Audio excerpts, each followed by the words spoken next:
This meeting is being recorded.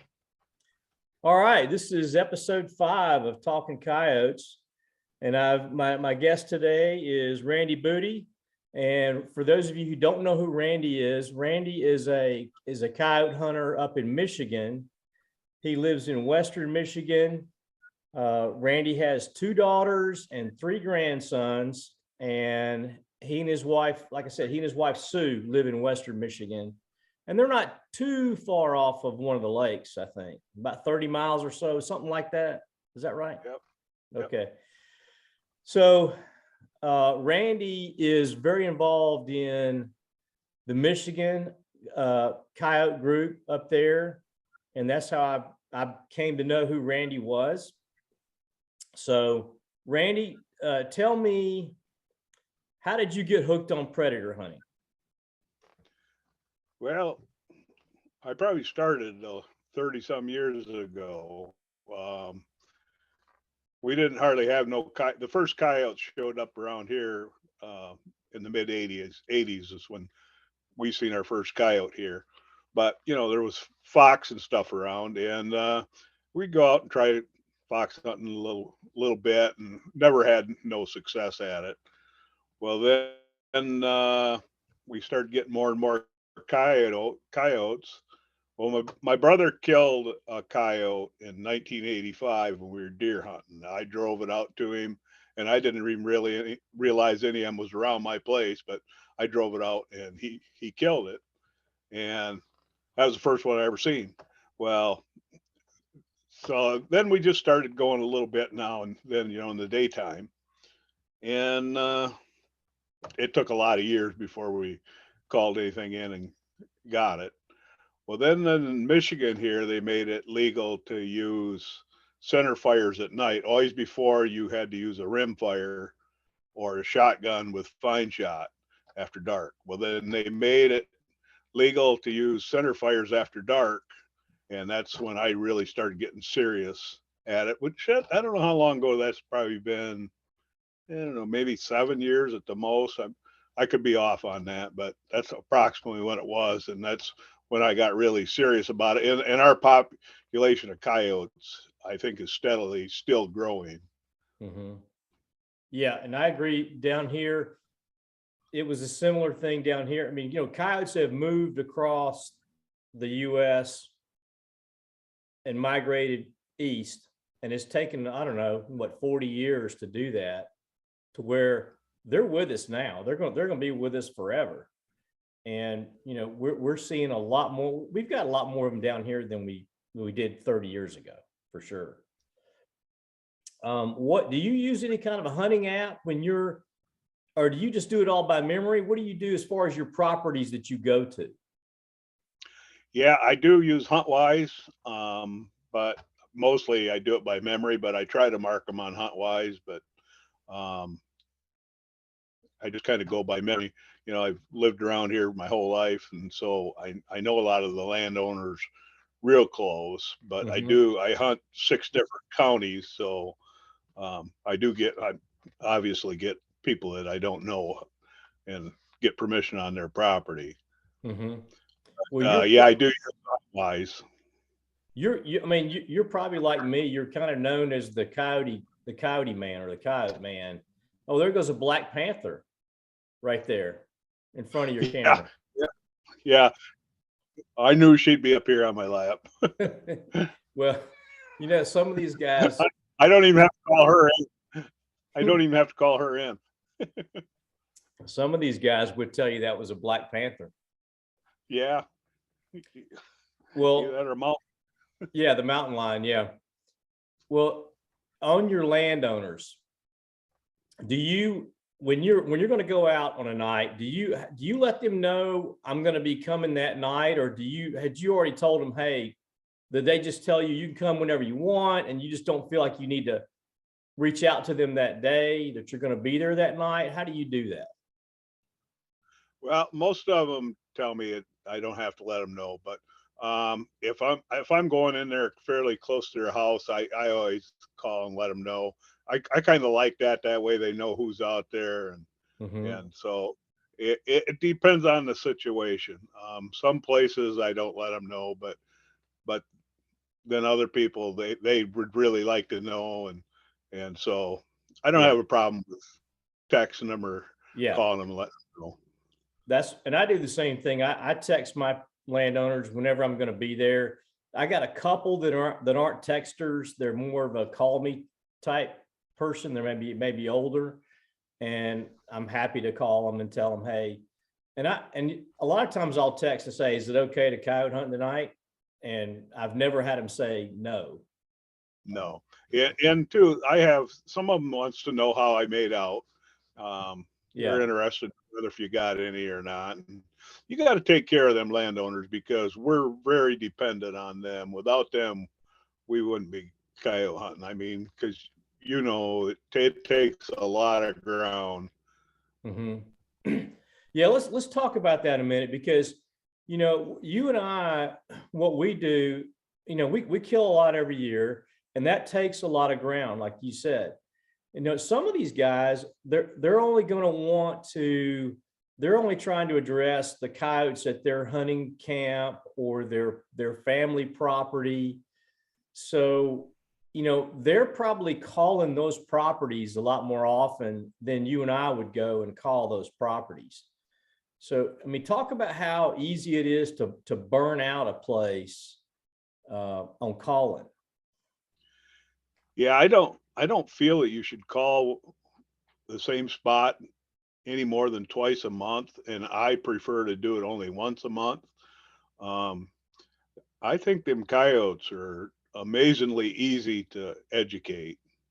And then once you educate them, it, from my experience, it's pretty hard to call them in and get a shot at them. Mm-hmm. Of course, you don't know if you're calling the same coyote in or not, but if you call that coyote in and take a shot at it and miss it, I think it's going to be almost impossible to call that thing back in and get a shot at it. If you call it in and don't really spook it, I'm sure you can. I had an instance where Sue and I called this coyote in, and I know I could recognize it because it only had 3 legs. This one front leg was missing at its shoulder, and I called it in, and I tried to shoot it, and my gun just snapped, and I racked it, and it's just like the coyote was poking fun at me. It stood there, give me every shot possible, and I dry fired that gun 9 times on that coyote. It laid down, and I even dry fired on it laying down. And after the 9th time, I figured the gun is not going to go off. So I kind of turned my light on, and Sue was watching it through the scanner, and I turned my back to it, and I turned the light on and started to tear the gun apart, and the firing pin was broke. And Sue said it just wandered off real slow. So I went back 2 nights. I think it was 2 nights, maybe 3. I think it was 2 nights later, and called that same place. Set up almost. I was about 100 yards in a different spot, but almost the same spot, Mm-hmm. and called that coyote back, and I killed it that night. Wow. Well, I know that you can call them in a second time, but I didn't figure I spooked it because it never really knew I was there. It just knew that there was something over there, sounded like something to eat. And then yeah. Well, let me ask you this. When you were doing the 9 dry fires, did you still have the caller on, or did you had it turned off at that point?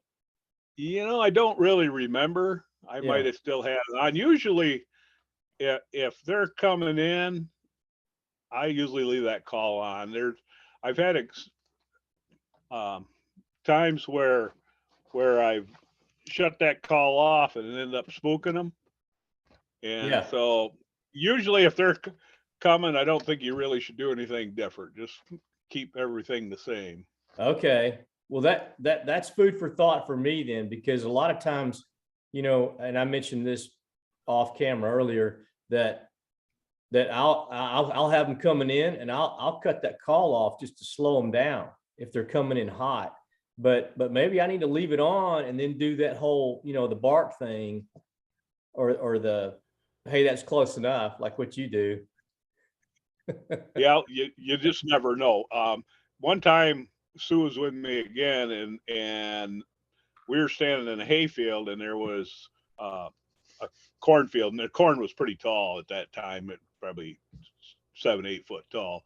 Well, this coyote, he came out. He came out of the corn, and I missed him. He was moving, and I missed him, and he run back in the corn, and I switched to call to Tony Tibby's den raid, and not expecting him to come back out, but I was hoping. He circled around, and he was charging towards that call, and I shut the call off to try to get him to stop. And the instant I did that, he turned around and headed back, running just as hard as he could to that corn, and I rolled him just before he got in the corn. But that right there showed me that shutting that call off, sometimes it will spook him, but of course he was all hyped up anyway, because I don't even think he realized I shot at him before. I don't run suppressed, but I think sometimes they get just so excited over that call that I agree with you. They can get really excited, especially with a pup distress like you went to on that one. And for me, and we could talk about that, about call sequences. Pup distress is pretty good all year round, isn't it? Yep. Yeah. It'll go. I almost always play it on every set. I usually won't leave that set without playing it. And sometimes they don't seem to respond to it, but then other times it's just the killer sound. Yeah, I agree. I'll tend to end a set with a pup distress, and I'll go to a less aggressive pup distress first, like piss and pup, and then maybe I'll gravitate. And then at the end, I'll maybe go to something aggressive like a den raid or a pound or an MFK pound town, something like that. My experience is it's pretty hard to make a mistake with what sound you're using, because it seems like they respond to all the sounds year round. I mean, like you can use pup distress even when the pups are not little, and it still works. And so it's just, I think, finding the right thing they're biting on at that time. I mean, I'm not afraid to keep switching sounds to try to find something that's working. Yeah, I was going to ask you, do you have like you said, there's no absolutes in what we do. Do you tend to use, or your tendencies to start off a set with a howl or a pair howl, and then maybe go to a prey distress after that? Yep, almost every stand I'll start out with a howl, and then I'll usually go to a distress sound. Like I guess I could be all wrong, but in my mind, it's trying to make that coyote think there's a strange coyote in his area, and he just killed one of their rabbits or something like that. Yeah. I don't know if they can think into that, but that's kind of what I almost always start out that way. Okay. And then maybe go to a pup distress after that, or some kind of breeding sound. My average, that most of the time, the way I do it, I'll start out with a howl, maybe an invitation howl, or start out with a howl, and I might wait a minute, or I might only wait 10 seconds, but then I'll go into, like, say, a rabbit distress, and I'll usually play that rabbit distress for 8-10 minutes straight, and then I might take a little pause, or I might just go right into something like Den Raid. Okay. And play that for 8 or 10 minutes, and then I might sit there for a few minutes quiet, and I'll usually howl, do like a group howl or something there at the end to see if anything will answer me, and if there's some answers close, and then I'll go back trying to get them to come out. Yeah, I agree with that strategy, because like I've talked about before, that you can have coyotes that wander in and out of your sound cone, while you're out there calling. You can have 10 minutes ago, that coyote couldn't hear you because he was too far away, but now all of a sudden he can hear you. Right? Yep. I agree. So how long do you stay on a stand? Is it about 15 or 20 minutes, or how long do you, on an average stand, let's say on an average stand where you don't get any action? I'll be there at least 15 minutes. And Mhm. I guess my normal time is usually 20, 25 minutes. But then if I really feel that there should be something there, or I've heard some of them that I figure is close enough they should come, or maybe I just ain't, I'm only going to do one set or one or two sets that night. And so then I'll drag it out longer. But usually for me, the longest I'll be there, maybe 45 minutes. Yeah. But almost always 20. Yeah. That sounds good. And I get kind of lazy. I get out there and I, I don't mind staying 30 minutes, and I'll go for a while and call a little bit. And then I'll go quiet for a while, and then I'll call a little bit. And, I guess I don't want to, I'm just lazy in that way that I don't want to just keep moving all the time. But yeah, I've kind of got a short attention span. So, well, then you're like most coyote hunters, because I think I'm the oddity that'll sit on a stand for an hour. Let's see, what else? What's some other questions? Okay. Now seasonal sounds. So we talked about the fact that, coyote, the pup distress is good year round. And like you said, howls, or you use howls all the time. So you kind of have a set thing that you do all year long, don't you? yep, I do. In the spring, when the fawns are starting to get a little bigger, I have a tendency to play fawn distress a lot. And one sound I like is Tony Tibby's got one. I'm not sure exactly what the name of it is, but it's a coyote getting a fawn. Yes. And It's like pup and fawn or something like that. That don't sound quite right, but and then too, Icotech has got one. It might be a JD Pyatt sound, but they got one on there that's fawn and coyote, and I've seen them work really good for me when the fawns are little, and it's exciting because the deer will come and about run you over. Yeah. Don't like me using that when she goes in that time of year, because we've had some deer come running pretty close, and she gets around behind me and tries to hide behind me. But I kind of like it. At least you're calling something in, Yeah. Sue gets a little bit nervous when the does come running in. Oh yeah, she's afraid one of them's going to run into us, and I can picture it happening. Yeah. I could too. I've had them run in on me like that before.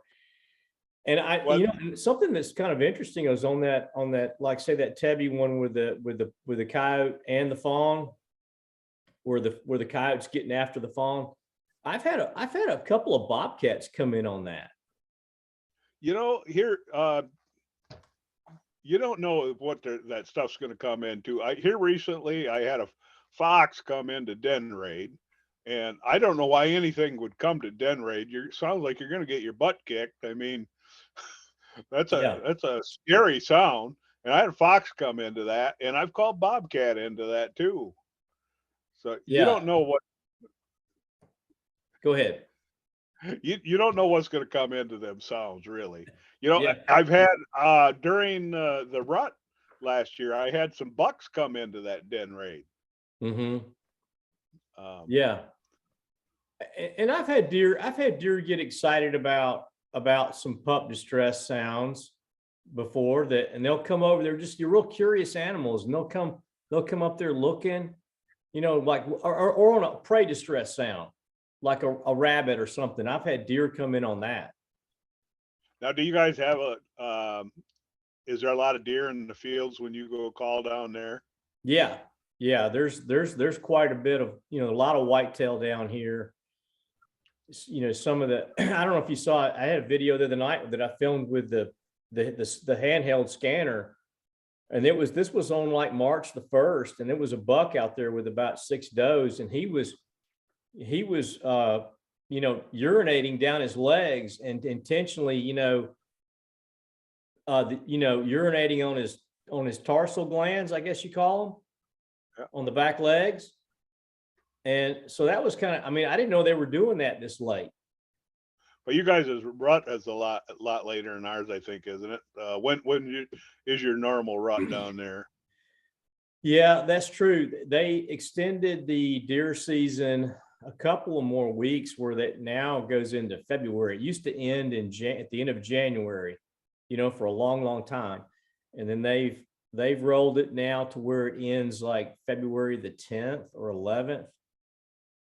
Yeah, our here in Michigan, our rut is usually like in the middle of November, 1st of November, middle of November. Okay. Yeah. And I've used, talking about the fawn distress, I've used that off and on, year round. I mean, I know that it's an odd sound for them in, whatever, maybe the dead of winter, but we've seen in February, we've had, deer with spots still on them. I mean, I've seen spotted fawns at Thanksgiving down here.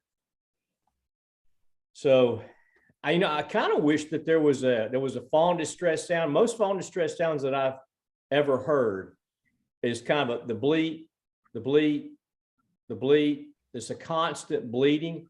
I kind of wanted to have one that is like a couple of bleats, and then maybe about 30 seconds of silence, and then a couple more bleats, kind of like a fawn's looking for mama. But I don't know that anybody makes one of those. Yeah, I don't know. I've had some luck with turkey yelps too. At night? Yep. Okay, well, I've never tried that. Well, I had a guy that a landowner that said he was seeing where stuff had got turkeys around there on his farm, and I went out there and I played turkey yelps, and here he came. So Yeah, I figured, well, if they're targeting turkeys, might as well try that. But I think that they just hear a weird sound and they think it's something to eat, and so they don't yeah, care they if it's come. a rabbit or what it is. Well, to that point, Jimmy White mentioned something that he uses coon fights sometimes, and I never think about using a coon fight to get a coyote to come in. Do you use it? I don't use it very often, but I have called in coyotes on that. One night I had some coon out in the field, and I turned that on to see how the coon would react to it, and it was about 6 or 8 feet from me charging, and it was growling and snarling. I turned my headlight on real quick, and it turned and run right past my leg, and I thought, wow, that thing looked like it was going to attack me. You're talking about a coon, right? Yeah, coon, yeah. Yeah. But I have called in coyotes with that. One time I called in a coyote with that too. Okay. Well, do you ever, well, I don't know if there's a night season on bobcats in Michigan or not. No, we don't. We can't hunt them at night. Okay, that's what. So, and I have seen you where you accidentally or happenstance called in a bear up there. Yeah, I've called it 2 bear. Yeah, that was interesting to me to see that on video, because I'm like, we've got bear in Alabama, but I've yet to see one on a place that I hunted on. Well, we don't have a lot of bear around this area. There's some around here, but we don't have a lot of them around here. But the first time I called the one in, I was a little concerned for him to go up that he might mess with the call. So I shut the call off, and he just went a little ways from it, and he laid down there. And I thought, oh, gee, I really want to try to kill a coyote here. And I thought, well, I'll just turn the call on, and if he acts like he's going to go to the call, I'll just yell at him. Well, he didn't. I turned the call on, and he'd pick his head up and look at it every once in a while, and then he'd kind of lay it back down, and he just stayed there. I didn't call no coyotes in.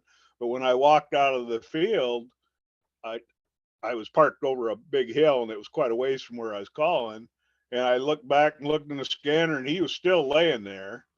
Which this was back when we could still bait here. Well, I had a corn feeder about, yeah, it was probably close to a mile from there. Well, and I bet it was the same bear. I got a picture. I had a camera on it, and a Yeah. bear tore that feeder down that night. And so I bet it was him. Well, then Yeah.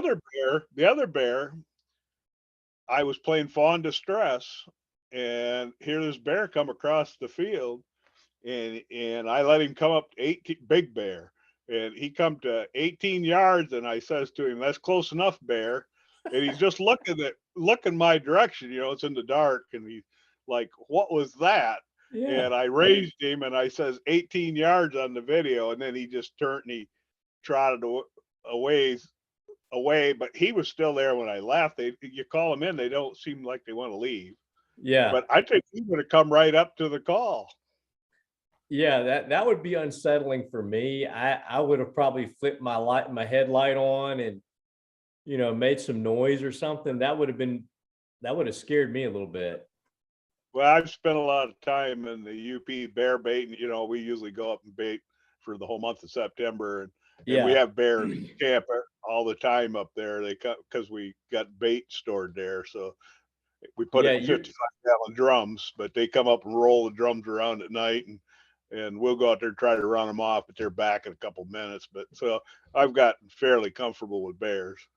yeah, I was going to say I watched you guys up there in September. You were doing several posts up there that whole week or two that you guys were up there, and that was fun to watch. And you guys would talk about bears coming into camp while you were asleep, and maybe you'd see disrupting stuff. Yeah, they like to roll in barrels around. They're not quiet either. I They get used to you. We camp Yeah. right out in the woods, and I was up there alone one time camping, and like I said, I usually go up for the whole month of September, and we just camp right there. Well, I got a little Yamaha generator, and I charge my batteries at night, and I had to, and I camp in a 16-foot long cargo trailer. Well, I had the generator running in front of the trailer, and then I got the 55-gallon drums of bait behind the trailer, and I'm watching TV inside the trailer, and I can hear them rolling my barrels around out there, and I mean the generator's running, and the TV's playing, and I went out there and I scared him off, and it was not 5 minutes, and he's back there. He didn't care that generator was running and the TV was playing or anything, but Wow, that usually is amazing. young bear. Huh? It's usually them young bears that are doing that. Okay. Well, you talked about, you mentioned the UP. Have you ever had any wolf encounters up there? I tell you, I don't. We used to coyote hunt while I was up there, but it got so that you call in more wolves than coyotes, so I just give it up. Yeah. Well, that's a problem for the people up there, isn't it? The wolves? It's a big problem. The DNR claims that there's only about 700 wolves up there, but the UP's pretty big area, and for only be 700 wolves must be that yeah, I'm not believing that at all. I mean, we see their tracks all the time, and then like I said, when we go out predator hunting, you call them in quite often. And legally you can't shoot them, can you? No, and they kill people's hunting dogs, and they're going to wipe the deer herd out up there. Yeah, I grew up hunting rabbits with beagles, and I want to say that was a year or two ago, maybe it's been longer than that somebody had a post up there where their dogs, their beagles, like I want to say wolves just wiped out several of them in the pack of their beagles. Yeah, they kill bear dogs, they kill the beagles. A lot a lot of the dog hunters won't go up there no more because of the wolves. Yeah. That's they're a problem. Yeah, and that's unfortunate. And it's going to take something. It's going to take something drastic to make that change. In other words, something bad's going to happen to a human probably before they fix that. Yeah, the city people that live here in the Lower Peninsula, they think them wolves are a wonderful thing, but they don't have to live with them. And right, the people in the UP have to live with them, and they're not in love with them. The majority of them aren't. If we had a season where they would learn to be afraid of man, it'd probably make it a lot better. Yeah, I agree with that. And the same thing is going on out west where the city people are the ones that are outnumbering all the rural folks, and so they're the ones driving the laws, and unfortunately the livestock owners pay the price. Hey, what are your thoughts on it? I know there's not a right or wrong answer on this about alpha pairs of coyotes, about them being the only ones that mate in an area. I mean, do you think that's true, or do you think there's other females will get pregnant in an area? What are your thoughts on that?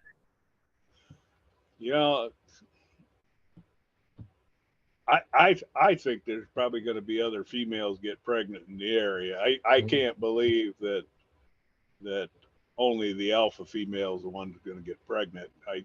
I guess I don't know. Yeah, but it just don't, the way everything else works, it just don't make sense to me. Yeah, and I agree with you on that. I don't know either. I'm just saying that it'd be hard for me to believe that other coyotes wouldn't get bred, because I've killed, lately in the last month or so, it seemed like every female I've killed has been in heat.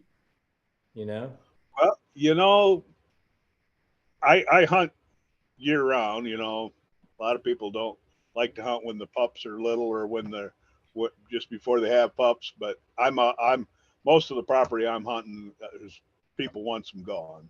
Mm-hmm. So I hunt them the whole year round, and I do kill a fair amount of females that didn't look like that they'd had pups. So maybe they all don't get bred, but yeah. So I don't know. The people that like Tony Tibby and them that's got captive coyotes, I guess I would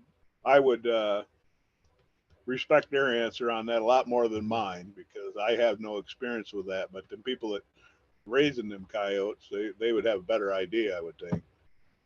Yeah, and I think that also is probably a little bit different situation where you've got them in captivity and they're in close proximity to each other. I know Tony's talked about that he had two females at one time, and that the dominant one would not let the other one, come in heat. Was just constantly beating her down. If I'm remembering right, what he told me, but I don't know. I don't know the answer to that as far as, and I think maybe a lot of it may depend upon the density of population in an area as well. If you've got too many coyotes in an area, maybe they don't breed as much, and maybe, I don't know. Let me ask you about, you mentioned, we alluded to it earlier, about what you'll yell at a coyote when you want it to stop. And you'll say what?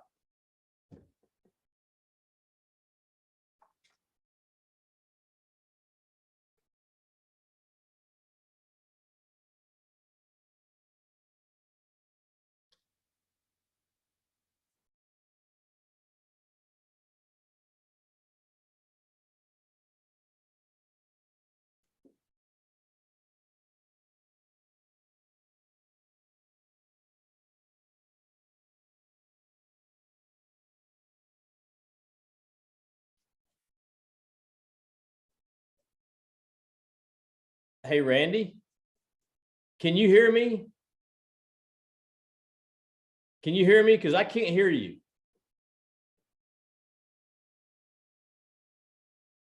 I wondered if maybe somebody stepped on a mute button. No, I can't hear you. How about now? Yeah, I can hear you now. Yeah, the cat got up here and she stepped on the keyboard and muted it. Okay, so now I was start trying to over. move it away from her. All right, start the whole thing over about what you yelled at the coyote, because that was all, I missed all that. Oh, okay. I had a guy get a hold of me and said if I used his full name that he would donate $100 to my favorite charity, and his name was Bob Van Zalen. And I called in. I said, well, if I can remember it, I'll do it. And I called in 2 coyotes the one night, and I used I said Bob Van Zalen on both of them. And he was a man of his word. He gave $200 to my favorite charity. But I've used a little bit of everything. I've growled at him. I've howled at him. Told him close enough, or stop there, or you screwed up, or anything. Just anything to stop him. But I had a young guy show me here a weekend or 2 ago a video that where he said that's close enough, and that coyote turned around and run. So Well, I told him he didn't say it with authority. Yeah, or he just didn't have the velvety voice of Randy Budde. Evidently, he didn't do something right. Yeah, I've never had spooked one out doing it.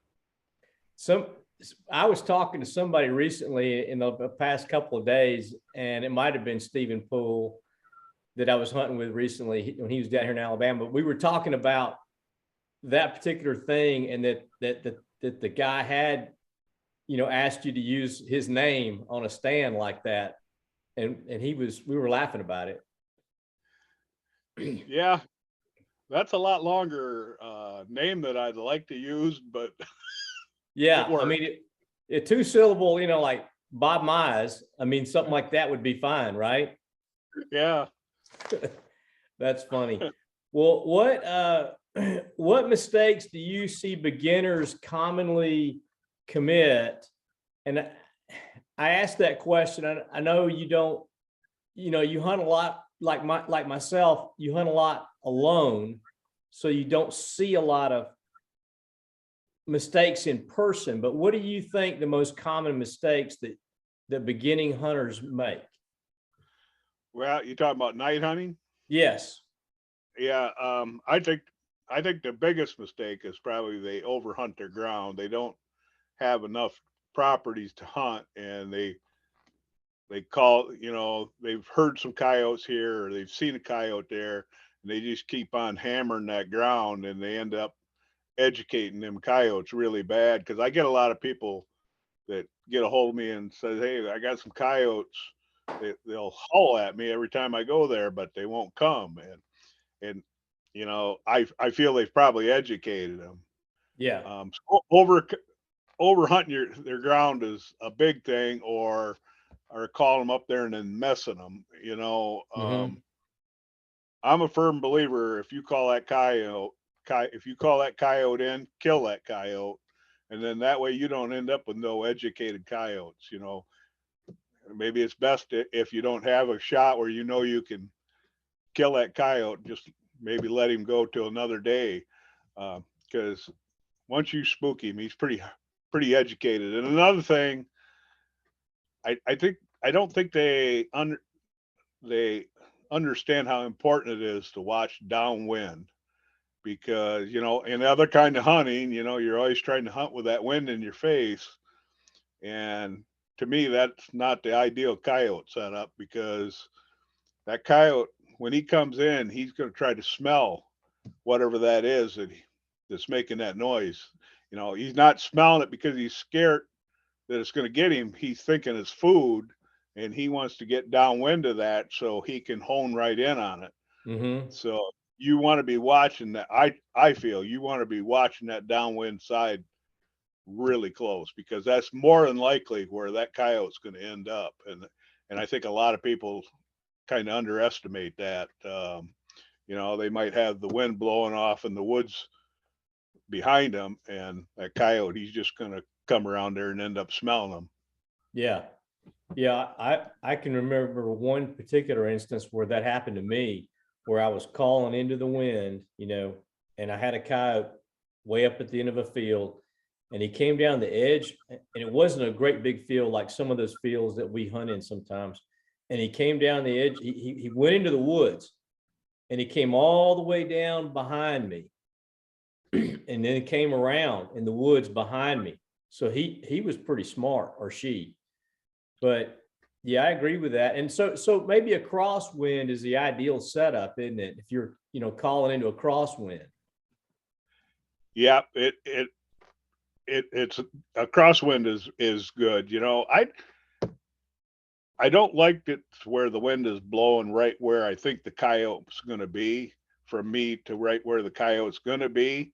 But if that wind is blowing across that field, and even if it's kind of in front of me, as long as it ain't where I think that coyote's coming from, that's good to me, because I'm going to watch that downwind side close, knowing that coyote's going to try to get there, and I'm going to kill him before he smells me. And I like hunting when it's fairly calm. If the wind's over 5 miles an hour, I don't like it. I'm pretty picky on the nights that I go out. Some people like the wind, but I like it dead calm, really. But the harder that wind is, it seems like the farther downwind they like to circle. Yeah, I agree. And I don't like hunting on a wind on a night with over 5 miles an hour either, just because it's harder for them to hear your caller, and it's a little bit more uncomfortable to be out in the wind, especially in the wintertime. I know there's guys like Josh Bates that he'll say that, a 10-mile-an-hour wind is what he's used to calling in. And that's ideal for him. But down here, I'd say 0 to 5.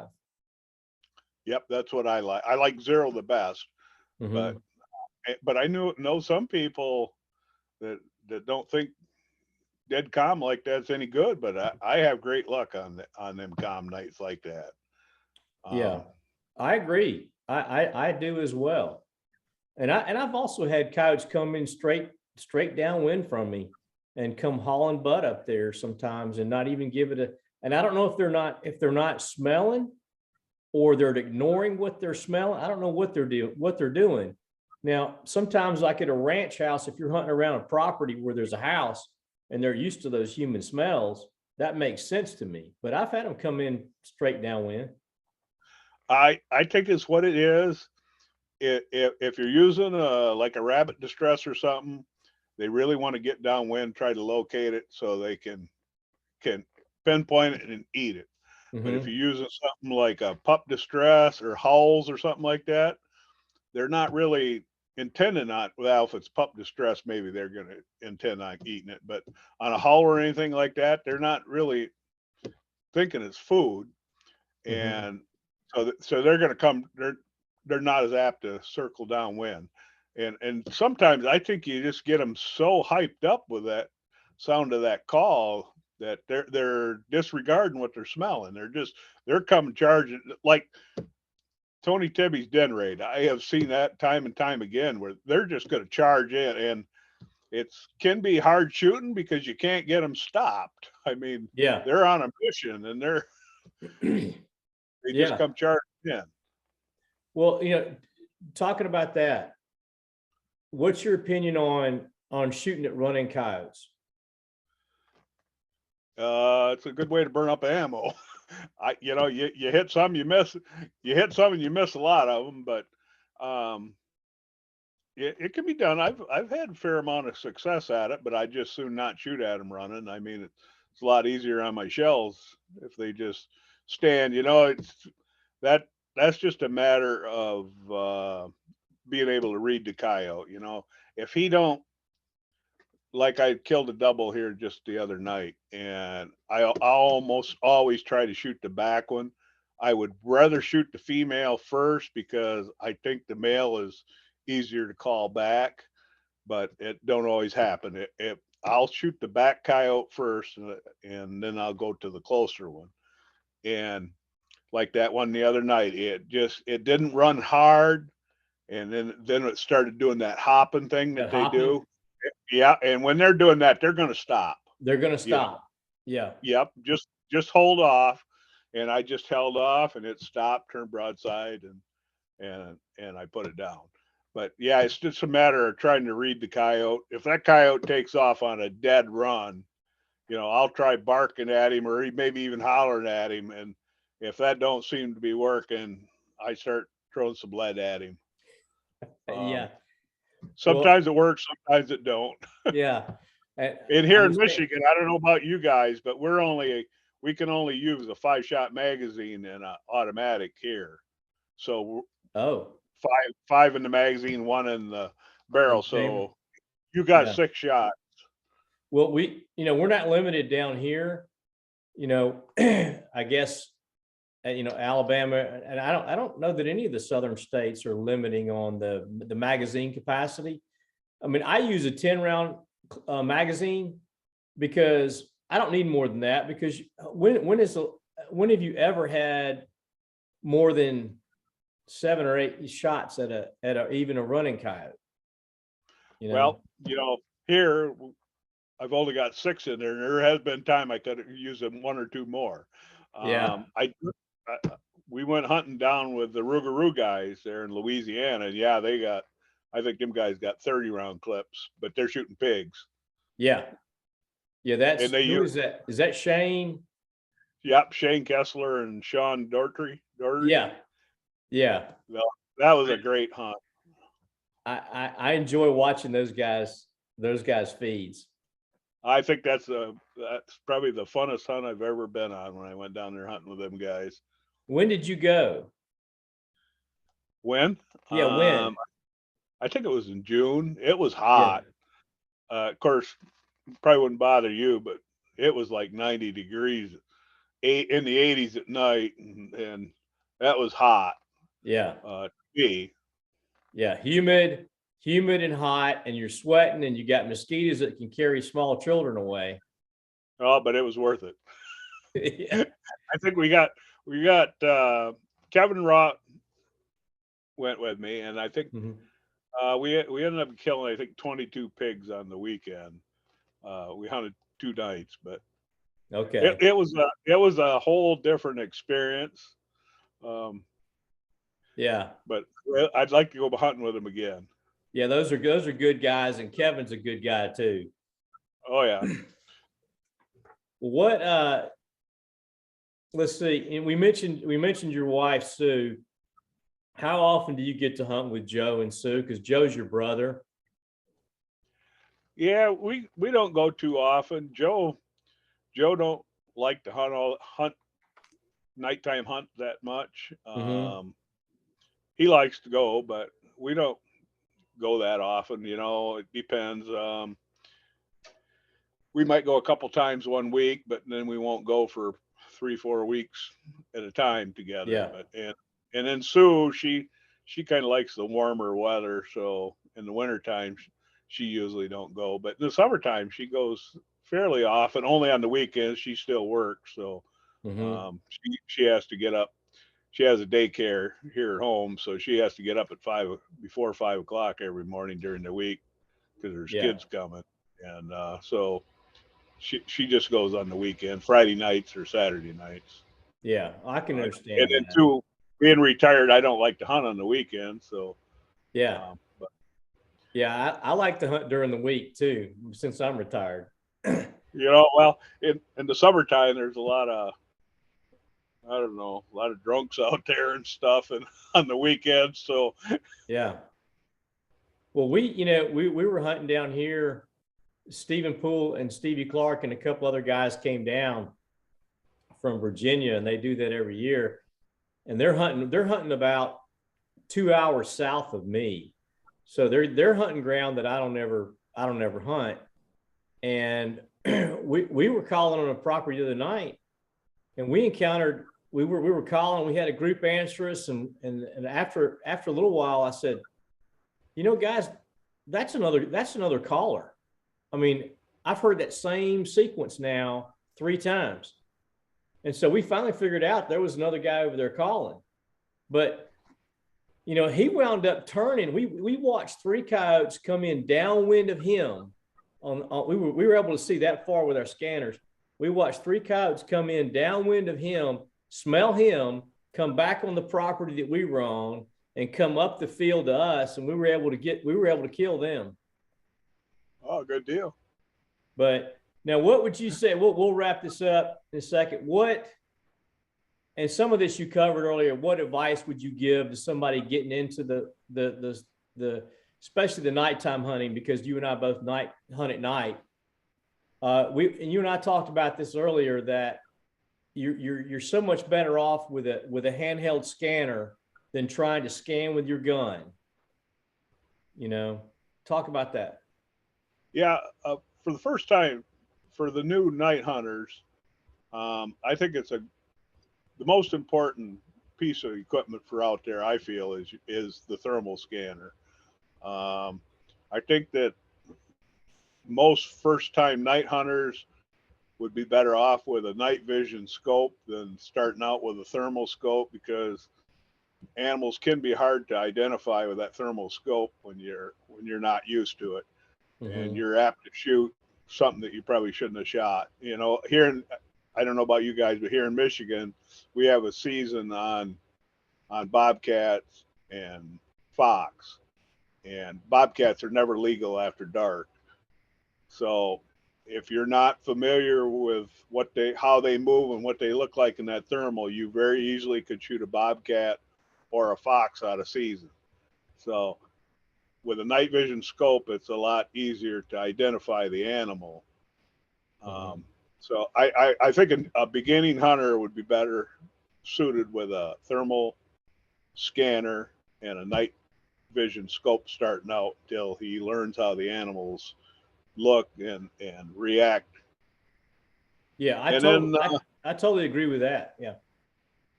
And then just get out there and go. You know, a lot of people think that the reason they're not calling none in, they're using the wrong sounds and everything. And you and I know if that coyote's interested, the sound ain't really that important. I mean, there is times, yeah, they don't want to react to one sound, they will another, but that changes from night to night. You know, I've seen coyotes stand out there out of range and ignoring, you know, you can tell they're hearing you because they'll look at you when you play the sound and just keep changing that sound. You know, there ain't nothing out there there ain't no wild animal out there that keeps changing the sound that way, but I'll just keep changing that sound. I'll play it for 10 seconds or so, and yeah, he's ignoring that, so I'll go to a different sound, and then eventually you'll hit the sound that's right, and he'll come running to you. I'm sure you've seen the same thing. Yeah. If I go ahead. Don't be afraid to experiment out there. Yeah, I agree with that wholeheartedly. And like an example, that would be the other night. If I go out in the field and I see one in the field that I'm in, I'll use like a low sound, like a vole squeaks, you know, or a mouse or something, and I'll just gradually increase that volume a little bit until they can hear it, and that usually hooks them, you know. Yep. And so I kind of got the same thing. Yeah, I want to do that because then you could get that one in without creating a lot of noise and maybe kill that one, and then you could start calling. Yeah, you know, if I go out in the field and I see a coyote out there, I usually use that Tony Tibby kiss of death. And I mean, that almost always, as soon as they hear that, boy, their ears perk up and here they come. I mean, but I'm talking about like if you call the coyote up the edge of the field and then he won't come no farther and he's out of range, just keep changing that sound until you finally hit something that turns him on. And sometimes you'll get him to come, other times he'll just ignore you. But you know, just keep changing that sound. Sometimes you'll hit a sound that'll bring him right in. But yeah, like you said, you see one out there in that field, and I'll go to that Tony. I got that on I don't know what it's the button, but it's always on that one button on my call, and I'll turn that on, and I started out real low, Yeah. and I'll just watch him, and I'll keep turning it up until he's hearing it, Till and he that goes, almost, yeah. yeah, that almost brings him right on a string. Yeah.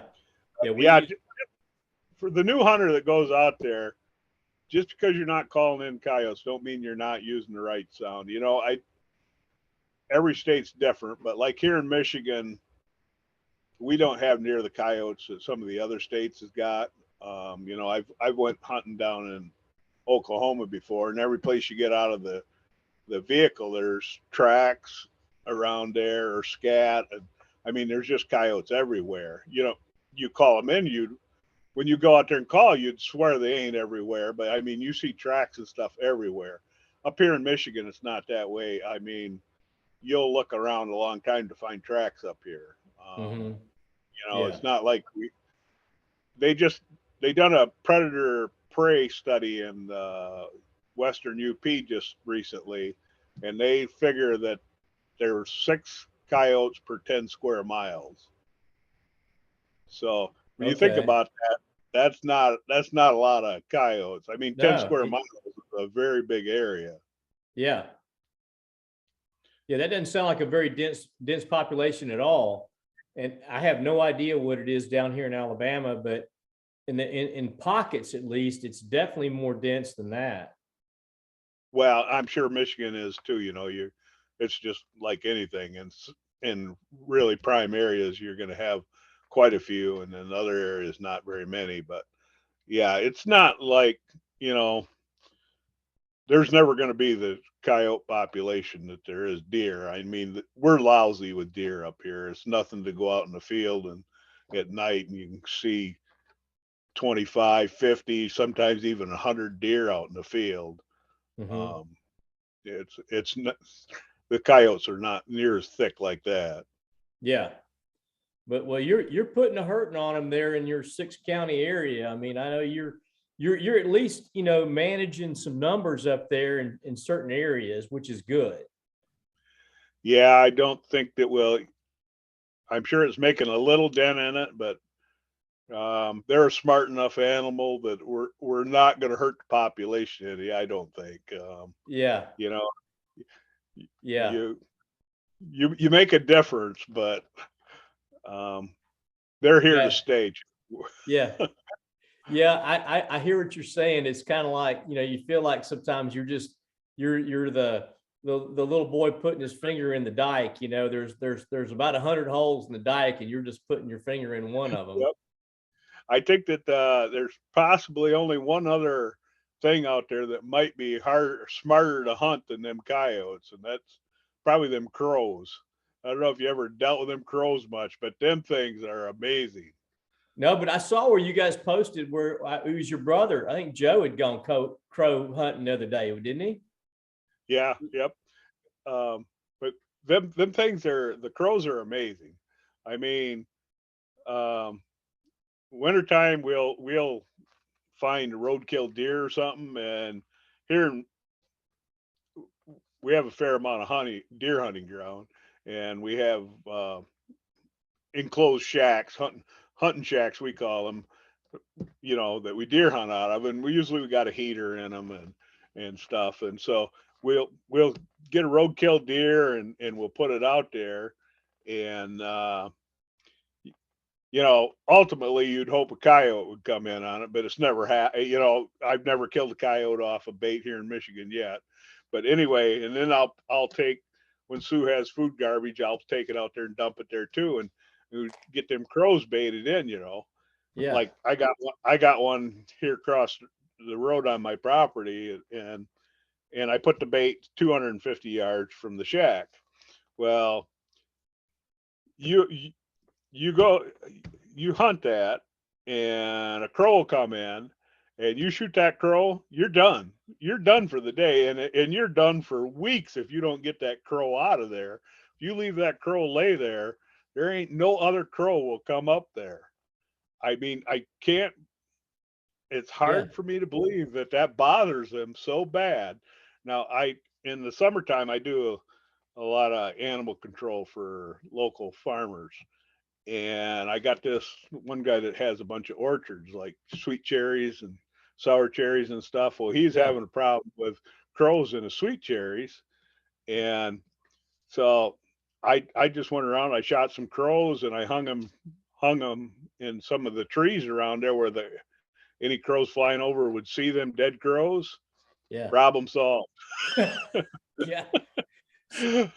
But So it's true about kill if you shoot the scout that the other ones will not come in. So you got to let the scout go back and tell them it's okay to come in.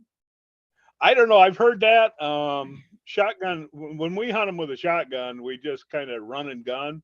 We'll go to one spot and call for maybe 10, 15 minutes and it can be fast and furious. And I'm not a very good shotgun shooter. Joe's deadly with a shotgun. Mm-hmm.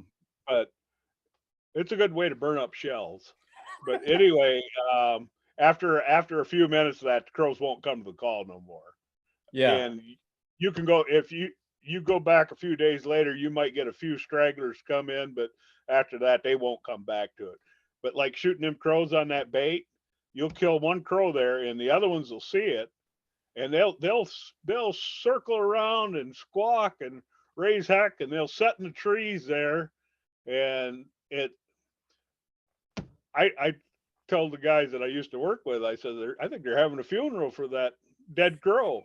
And they all laughed at me. Well, then I got watching a documentary on them, and is what they're doing is they're trying to figure out why that crow got killed.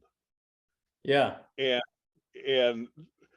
I think there's some truth to that because and they won't come back to that bait for quite a long time. You know, a week or two later, you might get them to come back in there again, but you'll never kill very many crows off that bait because they will learn. It just amazes me how smart they are. On that documentary, the guy, it was some city, I don't think it was in the United States, but he done something to them crows. They didn't say what he did to them, but the guy would walk down the sidewalk and the crows are diving at him and squawking and raising all kinds of heck. And the guy would put a face mask on and then walk down the sidewalk and the crows would pay no attention to him. They said that they come to the conclusion them crows can identify individual faces. Wow. But well, I mean, some people have raised them, right? Where they, remember in the old, it's a Wonderful Life, Uncle Billy, didn't he have a crow that sat on his shoulder? Oh, I never seen that show. You never saw that? It's a Wonderful Life, the old, the Christmas movie. They show it every year. Jimmy Stewart's in it. But yeah, I don't think I've ever seen it. But one of the characters has got like a crow that sits on his shoulder all the time. So you can train them. In that documentary, they said that crows are one of the very few animals that will use tools. Like they took this crow and they had like a box belt and it had like jail bars in the front. And they put a piece of meat in the back and that crow would it would pick that stick up and it would pull that piece of meat to the edge where it could get it. Yeah, you can teach them crows to talk at the Traverse City Zoo, which they don't have that no more. They got rid of it, but they used to have a crow there that would say hello or goodbye. But that's crazy, man. That's crazy. Well, they are smart animals. Oh yeah, well it works good because when farmers are having trouble with them, like I've had some farmers that these big long white, they put that big white plastic thing over cattle feed, Mm-hmm. I don't know what the right word for them is, but the crows will pick a hole in them and it's easy to take care of it. Just kill a crow and lay it on the top and the problem's solved. I mean, they won't come around that as long as that dead crow's laying up there. Wow. Wow. That is amazing. Yeah. I've never hunted crows more than just a couple of times, just casually. So, it could be a blast. I mean, I've played with them around here on my back deck. I'll hear them out here going crazy and I go get my collar out and I'll turn on a crow sound and man, they will swarm right around here. but I can't shoot them. Oh, why can't you shoot them? I'm in city limits.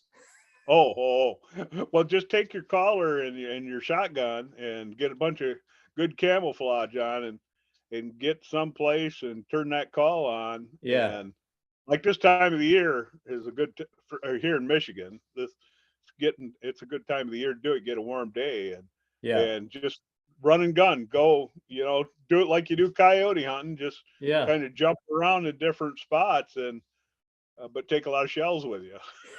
They're a lot harder to get. I may try that sometime. You'll like it. We'll wrap up our interview with Randy Budde. It's been so much fun catching up with you. And, Randy's, like I said, Randy's up there in Western Michigan, and he just has a ball up there. And we'll probably talk again soon. But Randy, I appreciate it, buddy. Well, it's nice talking to you, Chip. Okay.